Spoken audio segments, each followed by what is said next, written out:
ncha kwa ncha, ncha kwa ncha, ncha kwa ncha. Dunia itasimama na kila mtu atajua atashika ncha yake. Jamani, kuingia bismillah, kushuka asalamu alaykum. We konda, hii daladala ama msikiti? Sasa unanadiswala kwenye daladala, shehe wangu kweli? Umenielewa? Ingia ndani kwa Mkapa, tondoke, shikilia ncha yako, maisha wewe mepesi. Nini shida zako? Sasa ukichanganya maneno unanifuruga. Narudia tena kusema kwa ustadi mkubwa. Jamani, kwa Mkapa atumwachi kwa Mkapa. Kuna mashindano tukufu ya Qur'ani yameletwa na Nuruddin Kishki, mpango mzima hapa Al-Hikma. Ncha kwa ncha, ncha kwa ncha. Kama una matatizo ya kifamilia na kiudugu na kibinadamu na kimaisha, basi ncha kwa ncha ndio mpango mzima. Tembea wewe.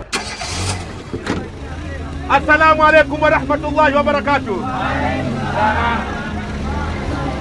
Tunakwenda kwa baba. Wengine waliona daladala, wengine waliitikia wito wa ncha kwa ncha kwenda kwa Mkapa.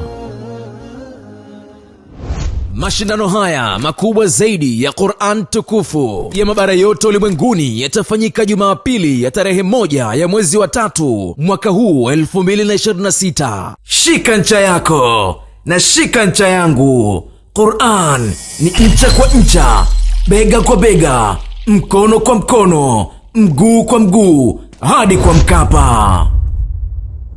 Mashindano haya yapo chini ya udhamini mkuu wa benki ya PBZ Ikhlas.